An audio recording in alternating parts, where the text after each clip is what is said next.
With what some will say is a must-win for this Cowboys team come Thursday night against New Orleans and some big returns on the horizon, Uncle C. Tom and I discuss the importance of this win and who will be involved in the process of getting it done on this episode of Noise of the Boys.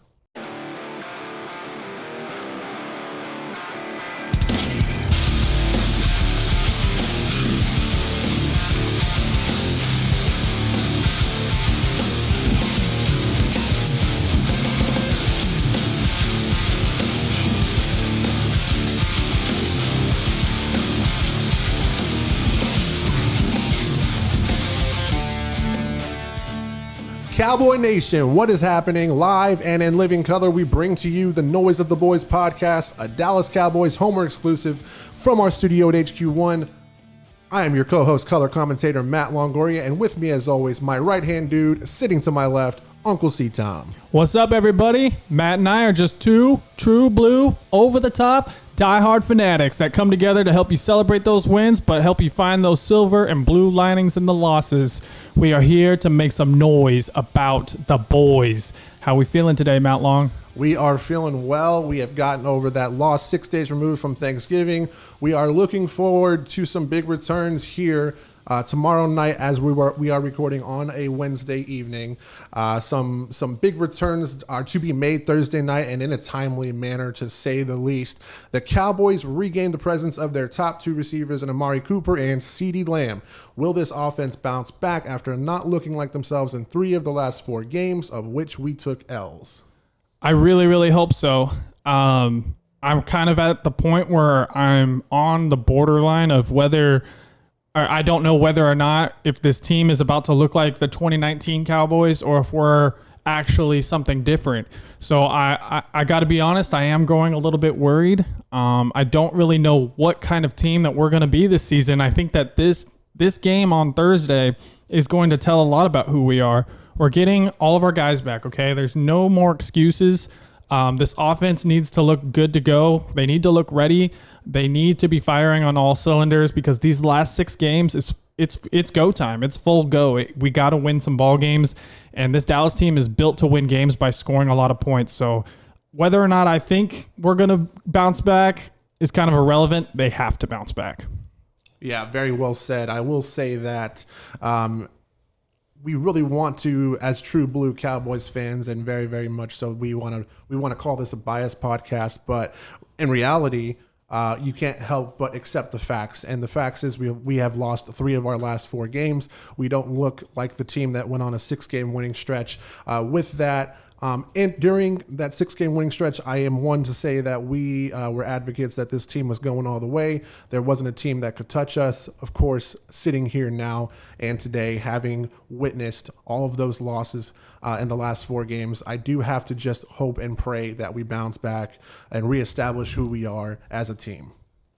The Cowboys are currently sitting as 4.5-point favorites in the Superdome. Traditionally, this has been a pretty good rivalry. We have gone back and forth, but the reality is the Cowboys haven't won in New Orleans since 2009. So this is going to be a really good test for the Cowboys. I know that New Orleans isn't exactly as good as everybody was kind of hyping them up to be at the start of the season, but they're still a well-coached team, and they're still the New Orleans Saints. So the Cowboys got to come ready to play in the Superdome, where it's tough to play. Definitely a tough place to play, but I think that we'll learn a lot about this offense, specifically this offensive unit with Amari Cooper and CeeDee Lamb. I think it'll be a tale to be told in terms of the impact that they make with their returns. Now, it's not a definite go for Amari Cooper, but it is looking on the positive side of things. So crossing our fingers in that regard. But CeeDee Lamb does seem to be a go, so we're excited about that. New Orleans does have some injuries that they're dealing with, so we have that to look forward to, but that's nothing to hang your hat on. You definitely don't want to hang your hat on any injuries, but you do look to take advantage. With the return of DeMarcus Lawrence, considering how well this defense has played thus far this season, how do you anticipate the defense will look in his return? I'm a little bit hesitant to say that the defense will look fantastic, but we have seen the defense, even in the games where they've given up quite a bit of points, they're still playing relatively well. So I'm hoping that having DeMarcus Lawrence back is going to pretty much change life as far as the run defense goes. And, when you have DeMarcus Lawrence there, obviously that's going to free some stuff up for other people like Dorrance Armstrong and Osa Odigizua.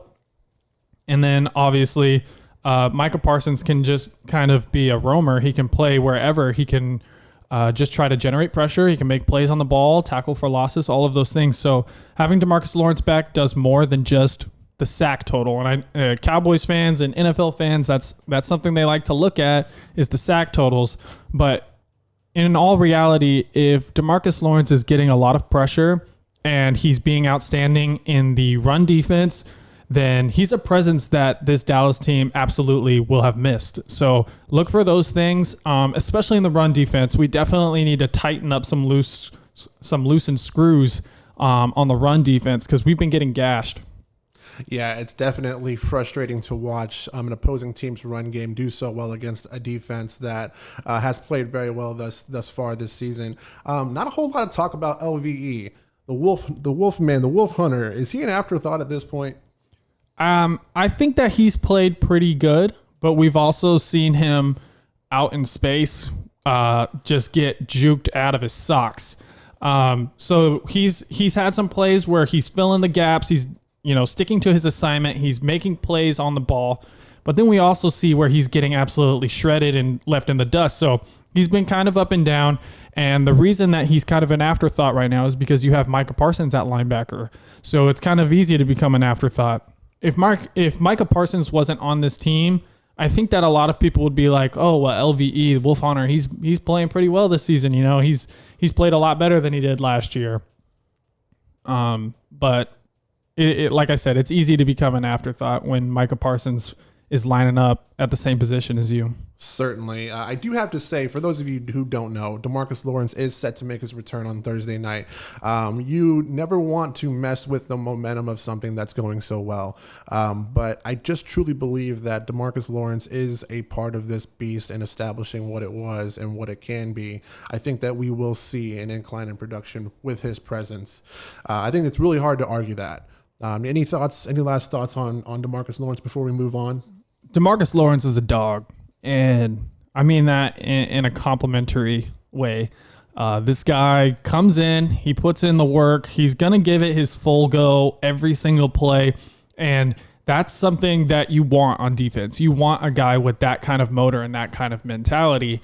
So really, if DeMarcus, if he doesn't get a ton of sacks, if he doesn't get a lot of pressure, even if he's able to consistently beat his man and make tackles for losses, make tackles at the line of scrimmage, and hold the run game to a bare minimum, then his presence really was missed. I can't harp on that enough. This Saints team, they need to run the ball in order to be productive on offense. So if having DeMarcus Lawrence back is going to kill all of their offensive momentum on the other side, then, like I said, he was somebody that we definitely missed. For sure, and considering the presence that Tyron Smith brings on the opposite end of the football, I kind of put DeMarcus Lawrence in the same category. Like, you just do not want to see this guy. He's very disruptive. When he is out, you're very happy about that. But we are going to move on. If you're a Cowboys fan, if you're an opposing fan, you're happy about it. Oh, certainly. We heard it all last season. Whoever emerges the victor of a division that contains Dallas, Philly, New York, and Washington, they deserve more of a consolation trophy. Is this the same old song and dance for this division, or is there an argument to be made that there are worse divisions in this league? Yeah, I mean, it's so easy to call this division the NFC least, and it's fun, and it's all fun and games, and it's catchy. Yeah, it's catchy. People are going to say it just because the Cowboys are in that division as well, and obviously the Giants are a complete mess, as always. But I don't think that this division is nearly as bad as some of the other divisions. I mean, there is a division in the NFC with a team that doesn't have a single win. There are other divisions with teams with multiple losing records as well. I think if you tally up all the wins, let's see, the Cowboys, Washington, Eagles, and Giants. They have 21 wins. I'm sure there's another conference in the NFL that doesn't have 21 wins. So it's certainly easy to say it, especially if it's coming from, let's go with the Bucks fan. Let's go with the Packers fan who obviously before Tom Brady wasn't necessarily the clear-cut favorite to win, but it's never been the case in the NFC least. We never really know who's going to emerge victorious and make a run in the playoffs. It feels like it's been that way for at least the last decade. So, in my opinion, we got to let go of the NFC least jargon, if you will, and kind of move on and realize the reality is there are definitely worse divisions. You can take a look at the AFC South. I was just about to say that. They got two teams with a 2-9 record.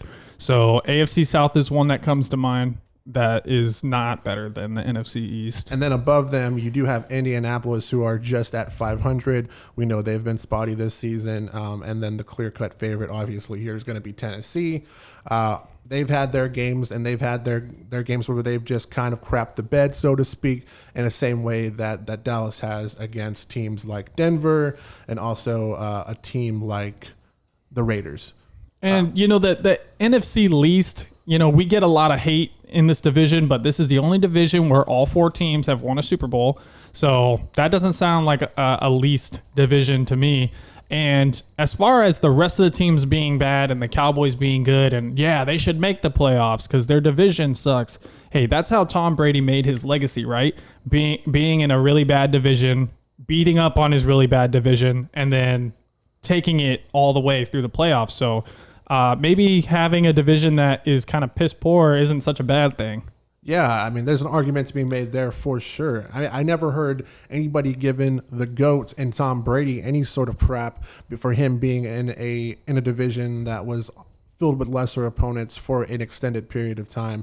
And that might have something to do with him actually being very successful and winning 6 rings. Obviously, that has something to do with it. With the Patriots. But regardless, it's not to say that it doesn't happen elsewhere in other divisions across the league. And I mean, I can't, say this enough. It's so easy to make fun of this division. I feel like it's because the Cowboys are in it.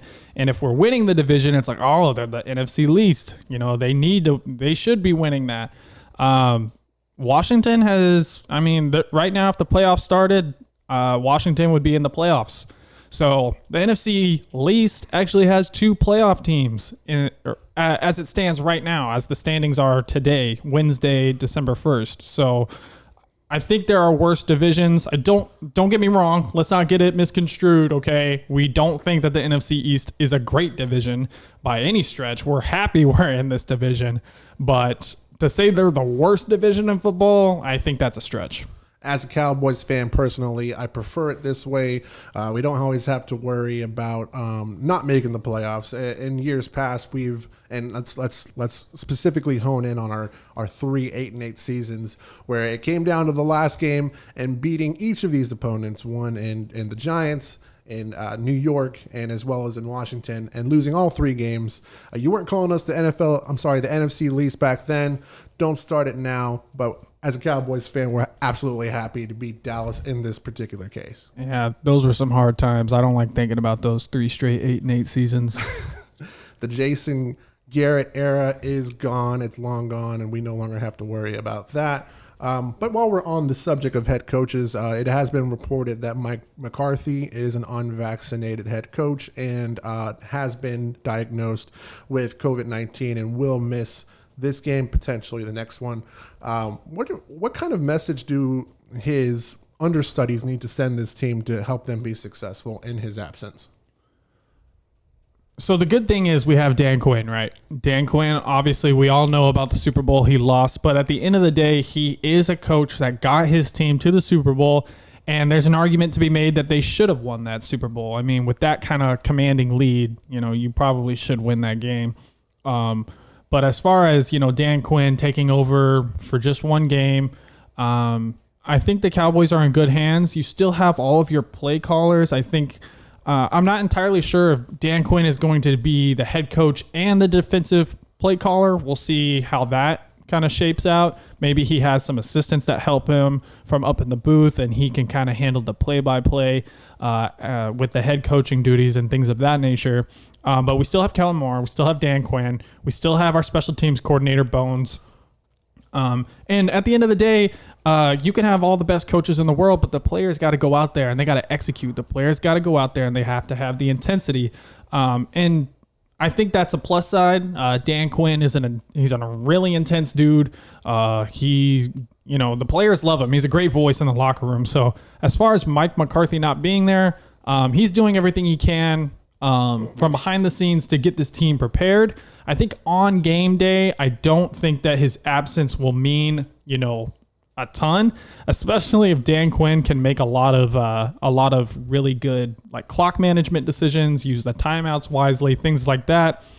I don't think his presence will necessarily be a contributing factor if the Cowboys were to lose this game. I have to agree. Is there something to be said about that? The fact that your head coach is going to be absent and you're not too concerned. We know thus far in the season that Mike McCarthy has made some questionable coaching decisions. We will be without that in this game, and we'll see how his understudies, specifically in Dan Quinn and Kellen Moore, will make decisions based on the flow of the game. But I'm not necessarily in a position to say like we're gonna really miss him. But again, I don't really know how we're gonna play. But I also don't think that you can chalk how the Cowboys play on Thursday night up to the absence of him. I just don't. But time will tell. Time will tell for sure.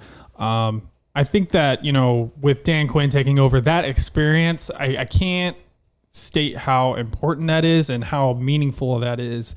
That you can lose a head coach to COVID for a game and you have another guy that was a head coach, I think 5 or 6 years, coached a team to a Super Bowl. I mean, that 2016 Atlanta team was incredible. That was a great football team.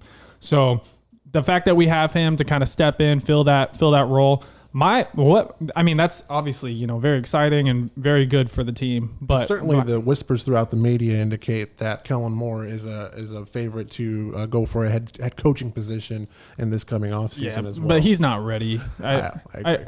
I think that he has had a good couple of years as a play caller, but we've also seen a lot of situations where, it should be very obvious what to do, and it's just a silly trick play, and it's like, why? Why? So I feel like Kellen Moore gets a little bit too cute, and I think that's a byproduct of the inexperience that he has there. But he's obviously getting better and better every single season. I think that putting Dan Quinn in that role for this game was the correct decision. If you weren't going to go with Dan Quinn, I mean, who do you go with if it's not Dan Quinn? I don't think it's Kellen Moore. Who maybe Bones, the special teams coordinator, possibly. But I mean, I think it has to be Dan Quinn. That's the obvious answer. Maintaining the presence of Moore and Quinn is going to be all we need, in my opinion. I think that these players, like you said, to your point, do really believe in Dan Quinn. They love him. He's a good locker room presence. So I think they'll go out there and execute. But we have the team to do it. I mean, coaches aside, we have the team and the talent, specifically in this game, to get the job done. And it's kind of funny how losing 3 out of your last 4 will change the narrative around the team, because right after we beat the Minnesota Vikings, we chalked up the Raiders, the Broncos, the Saints. We're going to win all those. It's not even going to be a problem, So over a month ago, we would be looking at this game like, oh, that's an easy dub. We need to focus on winning those divisional games that are coming up after that one.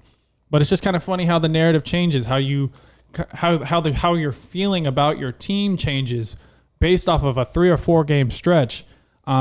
So I'm looking for the Cowboys to bounce back. This is a big game, specifically because it's a conference game. We've got a lot of coaches out in particular. We are getting some players back, which will help. But, I mean, it's just kind of funny how that changes. I'm not exactly as confident as I have been previously. Do you consider this a must-win?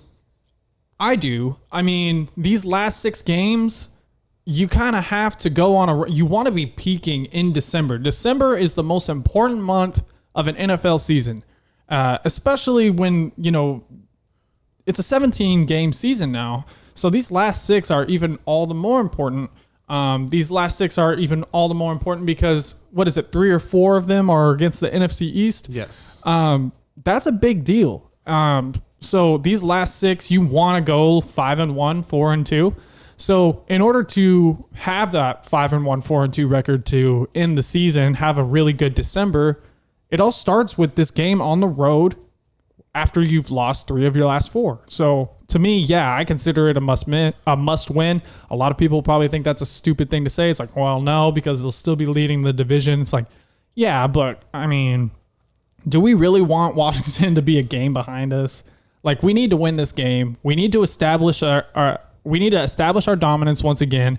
We need to get back to our basics, and we need to find our identity and peak in the month of January.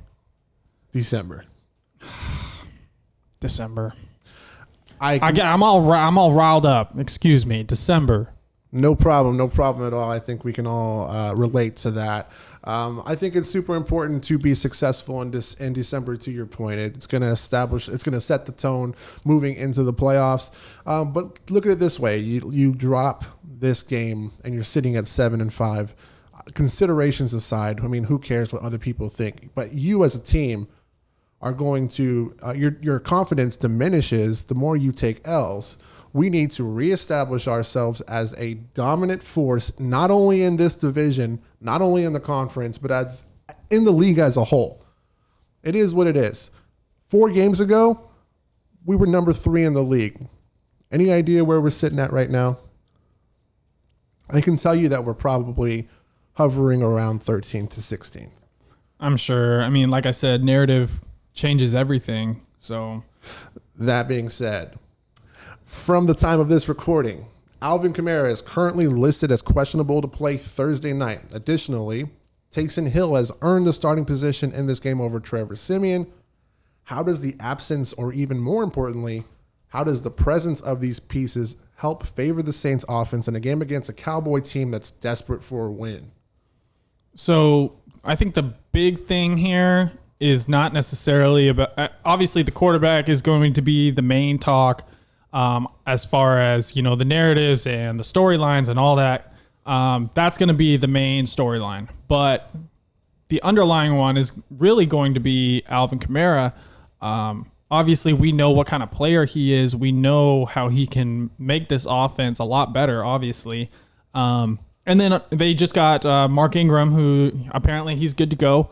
He's a really solid running back. So the 1-2 punch of Kamara and Ingram, I think that the Cowboys have something to be worried about, especially with Randy Gregory and Neville Gallimore still at least one game away from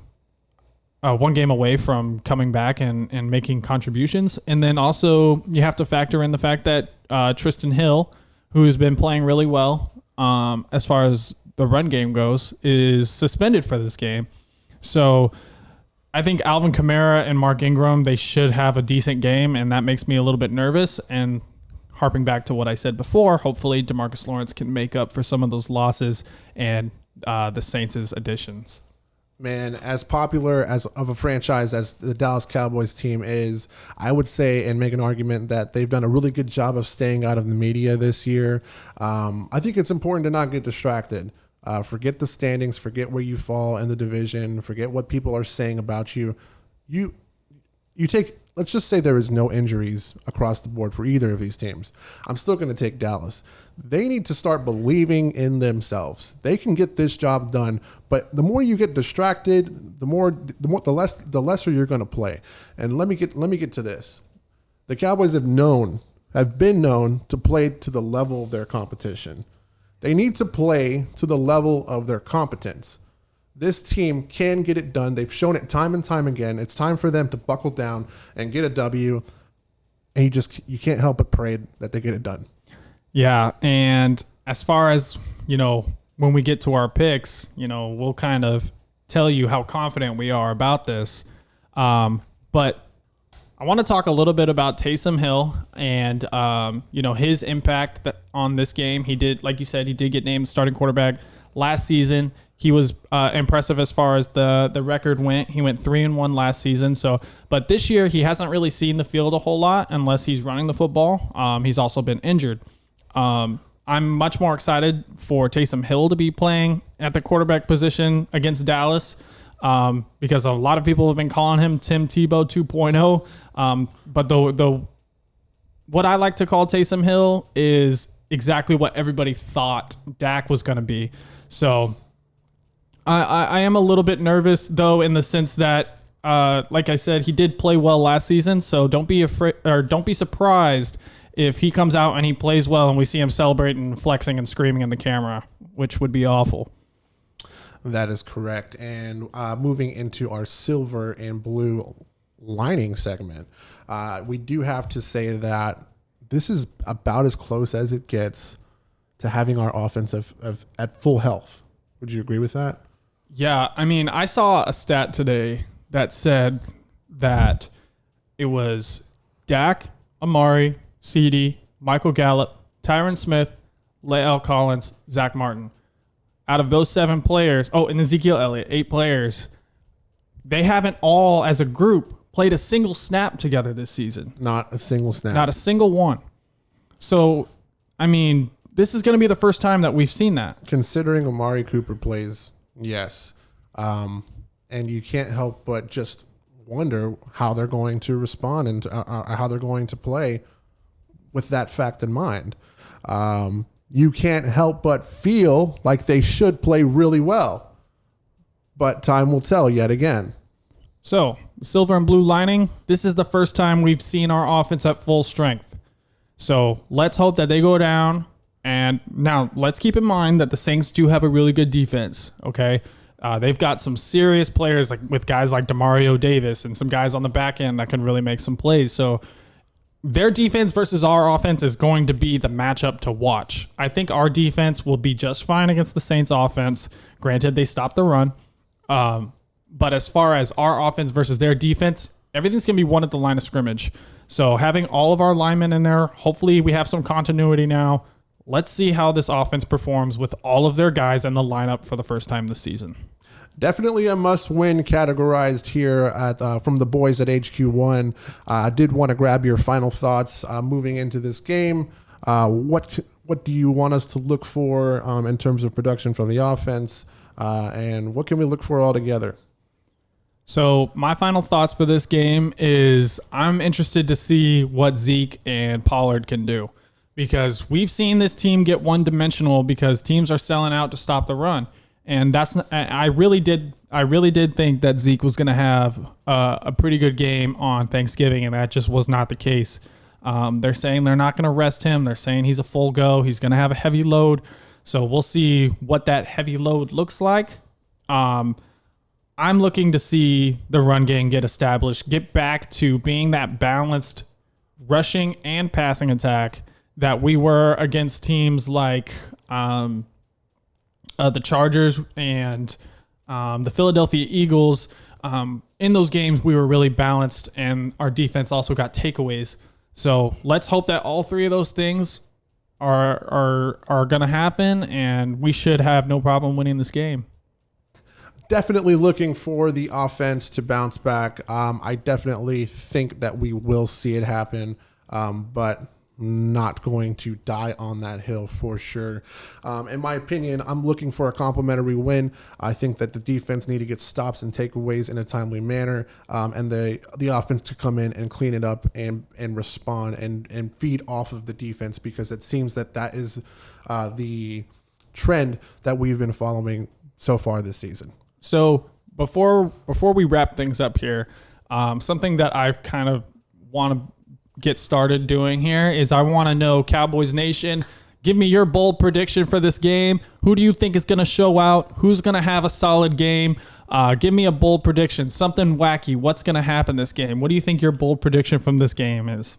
I look to see CeeDee Lamb going off. I know you said establish the run. For me, let's establish that pass game again, man. Let's get our receivers out and see what they can do, just as they've done early in the season.